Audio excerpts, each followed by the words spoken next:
الحمدللہ آج انشاءاللہ آپ کے سامنے سورہ الفرقان، سورہ الشورى اور سورہ نمل کی ترجمہ تفسیر مختصر سی بیان کی جائے گی۔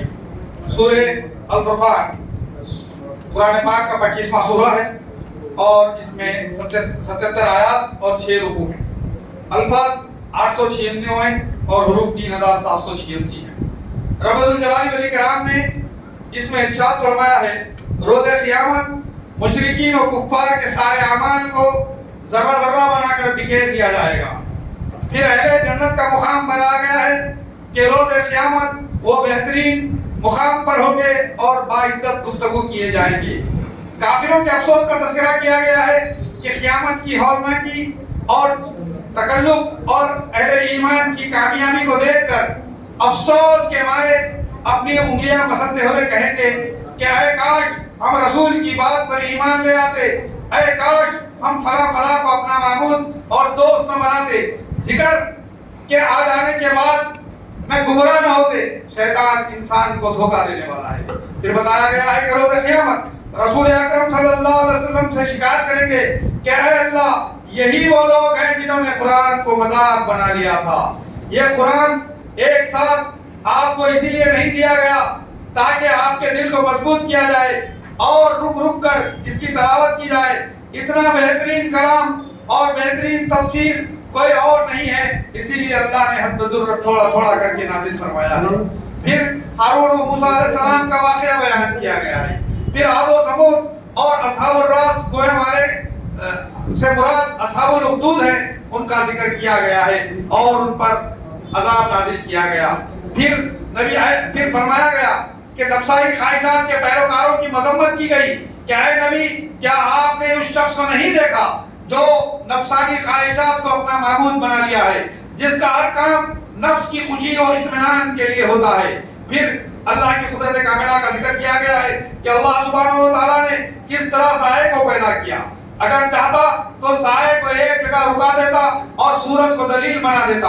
اسی نے رات کو سکون اور نیند کا ذریعہ بنایا اور دن کو کمانے کا ذریعہ بنایا۔ وہی خوشخبری ہواؤں کو چلاتا ہے اور پاک و صاف پانی نازل فرماتا ہے۔ اسی پانی سے مردہ زمین، سوکھی زمینیں زندہ ہو جاتی ہیں۔ پھر رسول اکرم صلی اللہ علیہ وسلم کا مقام بتایا گیا ہے کہ آپ خوشخبری سنانے والے اور عذاب سے ڈرانے والے بنا کر مبعوث کیے گئے ہیں۔ پھر مومنین کی صفت بیان کی گئی ہے کہ وہ زمین میں میانہ روی کی چال چلتے ہیں، جاہلوں سے کنارہ کشی اختیار کرتے ہیں، راتوں میں اللہ کے سامنے سرو سجود ہوتے ہیں اور کھڑے ہو کر عبادت کرتے ہیں، جہنم کے عذاب سے پناہ مانگتے ہیں، جب وہ خرچ کرنے میں اسراف نہیں کرتے بلکہ اعتدال سے خرچ کرتے ہیں۔ وہ اللہ کے ساتھ کسی کو شریک نہیں کرتے، نہ کسی کا قتل نہیں کرتے، زنا و بدکاری نہیں کرتے، جھوٹی گواہی نہیں دیتے، لغو و فضول باتوں میں نہیں پڑتے، اللہ کے ذکر کو غور و فکر سے سنتے ہیں اور اپنے لیے اور اپنے اہل و عیال کے لیے دعائیں کرتے ہیں، اور اہل و عیال کو آنکھوں کی ٹھنڈک، متقیوں کا امام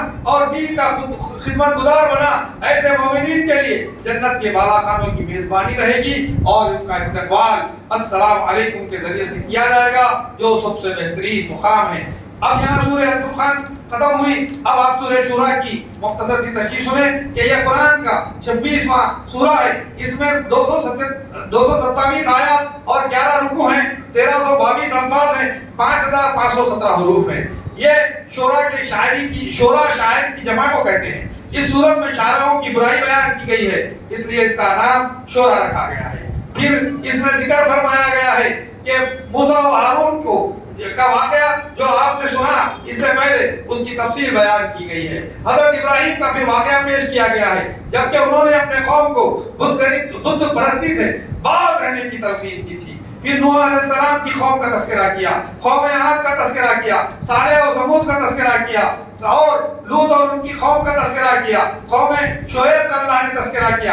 اصحاب الایکہ جنگل والی قوم کو کہا جاتا ہے۔ قرآن مجید کا اعجاز پھر اللہ نے بیان کیا ہے، یہ دونوں جہانوں کے رب کی جانب سے منزل ہے، جسے جبریل امین لے کر آئے اور آپ کے دل پر عربی زبان میں نازل کیا۔ پھر رسول اکرم صلی اللہ علیہ وسلم کو خطاب کیا گیا ہے کہ آپ اللہ کے ساتھ کسی کو شریک نہ کریں ورنہ عذاب دیے جاؤ گے۔ اپنے خاندان و اقربا کو اللہ کے عذاب سے ڈرائیں اور مومنوں کے لیے نرم ہو جائیں جو کئی تو ان سے کہیں کہ میں تمہارے اعمال سے بری ہوں، اللہ ہی پر بھروسہ کریں۔ پھر شعراء کی برائی بیان کی گئی ہے کہ شاعروں کی پیروی گمراہ لوگ کرتے ہیں جو خیالی وادیوں میں بھٹکتے رہتے ہیں۔ اور اسی طریقے سے اللہ رب العالمین نے النملہ، اب یہاں یہ سورت اختتام کو پہنچی سورہ شعراء، آگے سورہ نمل شروع ہوتی ہے۔ نملہ چونٹی کو کہتے ہیں۔ اس میں یہ قرآن کا 27واں سورہ ہے، 93 آیات ہیں، 7 رکوع ہیں، 1165 آیات الفاظ ہیں اور 4682 حروف اس میں پائے جاتے ہیں۔ قرآن کی اس میں عظمت بیان کی گئی ہے کہ یہ قرآن مومنین کو بشارت دیتا ہے، انہیں راہ راست کی ہدایت دیتا ہے، جو نمازیں پڑھتے ہیں، زکوٰۃ دیتے ہیں، آخرت پر یقین رکھتے ہیں۔ پھر موسیٰ کی نبوت کا واقعہ پیش کیا گیا، جب وہ آگ کی تلاش میں نکلے تو اللہ نے ایک مقام پر ان سے مخاطب ہوا اور کہا کہ موسیٰ میں تمہارا رب اللہ ہوں۔ پھر اللہ نے لاٹھی اور برید بیضا کا معجزہ عطا کیا اور فرعون کے دربار میں جانے کا اللہ نے موسیٰ علیہ السلام کو حکم دیا۔ پھر آگے سلیمان اور وادی نمل میں تذکرہ کیا جاتا ہے سلیمان علیہ السلام کا، جو اللہ کی تمام نعمتوں سے سرفراز کیے گئے تھے اور ان نعمتوں پر وہ شکر بجا لاتے تھے۔ سلیمان کو پرندوں کی بولی سکھائی گئی تھی اور جنات بھی ان کے ماتحت کر دیے گئے تھے۔ جن سلیمان اور ان کا لشکر وادی نمل میں چونٹیوں کی وادی سے گزرتا تو ایک چونٹی نے کہا کہ اے چونٹی اپنے اپنے گھروں میں داخل ہو جاؤ، ورنہ سلیمان اور اس کا لشکر بے شعور میں تمہیں رون دے گا۔ چونٹی کے اس بول پر سلیمان متعجب ہوئے اور اس نعمت پر اللہ کی شکر گزاری بجا لائی۔ ایک پرندہ ہدہد جو سلیمان کا درباری تھا، ایک دن وہ حاضر دربار ہوا تو حاضر دربار نہ ہوا تو سلیمان نے اس کی تعجب کی۔ وہ اچانک ایک خبر کے ساتھ آیا اور کہا سلیمان ایک عورت کو دیکھا کہ وہ اقتدار کر رہی ہے اور اس کا عظیم دربار ہے، اسے ہر قسم کی نعمتیں دی گئی ہیں اور اس کی قوم اللہ کو چھوڑ کر سورج کی پرستش کرتی ہے، شیطان نے انہیں گمراہ کر رکھا ہے۔ تو سلیمان نے ایک خط دے کر بھیجا، ہدہد وہ خط لے کر گیا اور ملکہ کے دربار میں ڈال دیا۔ ملکہ نے تمام درباریوں کو بلا کر وہ خط پڑھا اور ایک محترم خط میرے پاس آیا ہے جو بسم اللہ الرحمن الرحیم سے شروع ہوتا ہے اور اس میں لکھا ہے مسلمان بن کر اطاعت قبول کرو۔ درباریوں نے ملکہ سے کہا ہم طاقت والے ہیں۔ ملکہ نے کہا جب بادشاہ کسی قوم پر حاوی ہوتے ہیں تو وہاں کے عزت داروں کو ذلیل و رسوا کر دیتے ہیں۔ وہ سلیمان کو تحفوں سے آزمائی، سلیمان نے تحائف لوٹا دیے اور سلیمان نے اپنے درباریوں سے کہا کہ تم میں سے کوئی ملکہ کا تخت میرے دربار میں لا سکتا ہے؟ تو ایک عالم کتاب نے کہا کہ میں پلک جھپکتے ہی یہ کام کر دوں گا، اور اس نے لا کر دکھا دیا۔ سلیمان نے اس پر اللہ کا شکر ادا کیا اور ملکہ دربار سلیمانی میں حاضر ہوئی اور اپنے تخت کو دیکھ کر حیران رہ گئی اور سلیمان علیہ السلام پر ایمان لے آئی۔ پھر صالح علیہ السلام کی قوم سمود کا تذکرہ کیا گیا اور ان کے وطن میں 9 فسادی گروہ تھے جن کی تفسیر آپ کو میں نے سنائی ہے۔ قوم لوط اور ان کی بدعمالیوں کا اللہ تعالیٰ نے ذکر کیا ہے۔